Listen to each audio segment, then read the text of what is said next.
Čus lidi, já jsem a vítám vás v prvním videa na tomhle vlogovacím kanále. Jak jsem slíbil, je to 27. teda nevím, jak to vydám, musím to vydat.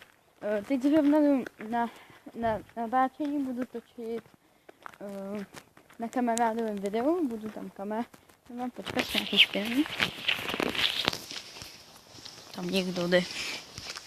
Na kamarádovém natáčení a víte, jak jsem vám říkal o tom Vegetables, no tak ono si změnili název, jmenují se Tom a takový to divný Ačko, víte jaký?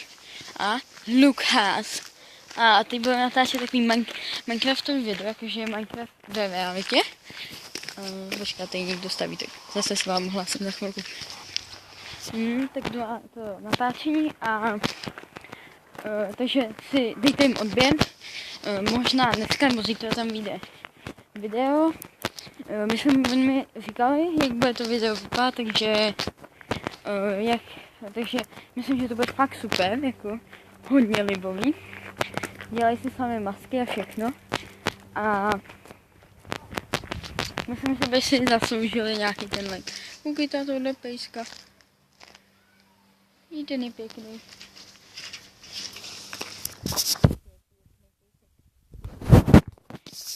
No a on je fakt hodně pěkný. A takže myslím, že by se zasloužil nějaký ten odběr.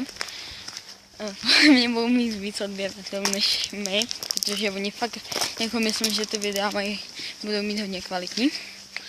A víte co, je hrozně blbý, že když tady je nějaký člověk, nebo teď se třeba na mě někdo kouká z okna, říká si, že jsem tady nějaký debil, který si povídá s mobilem. To už. A Honza teda v úterý vyjde nějaký halloweenský speciál a byla by to dvojka, protože na Halloween vyjde ještě jeden speciál, o kterém Honza neví, což jsem sám naplánoval, bude to takový překvapení, jestli se na tohle nekoukne, což asi koukne, ale mají tam pomalu ve filmu, takže dobrý. A co bych vám ještě tak řekl. No, takže v úterý se můžete těšit na Honzu. Konečně už se na ně docela taky těším. Na ty videa. Filmu nějaká paní. Nebudu ji ukazovat. A já jsem se teď koukal na takový moje starý videa. Na jednom mém hodně starém kanále. Který už 2 roky je neaktivní. A mezi jsem se na tom nasmál.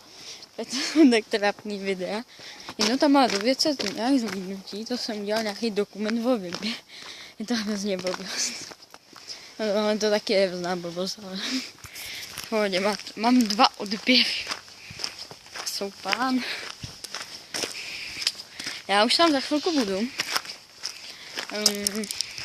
Asi vám nebudu ukazovat, že kde bydlí. Mám takový na to soukromí, je docela náklivý. A fakt se koukněte. Tom. Pak A, takový to divný, taková ta 8 A, ale bez mezery.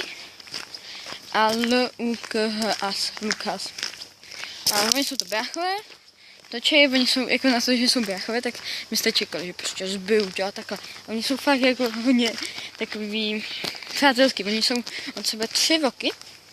Nebo 2 roky. A jsou stejně velký, prostě jakoby na výšku. A ten Tom, to je můj nejlepší kámoš. A možná bych s ním někdy taky mohl dělat nějaký video, až bude mít víc odběrů, že by nám nahnal odběr, ale no, tak já bych se s váma už rozloučil pro tenhle ten random vlog. Zítra zase vyjde další, možná i zítra vyjde na hlavní channel další video. A nezapomeňte si kouknout na Tom a Lucas a těším se na vás příště, tak čau.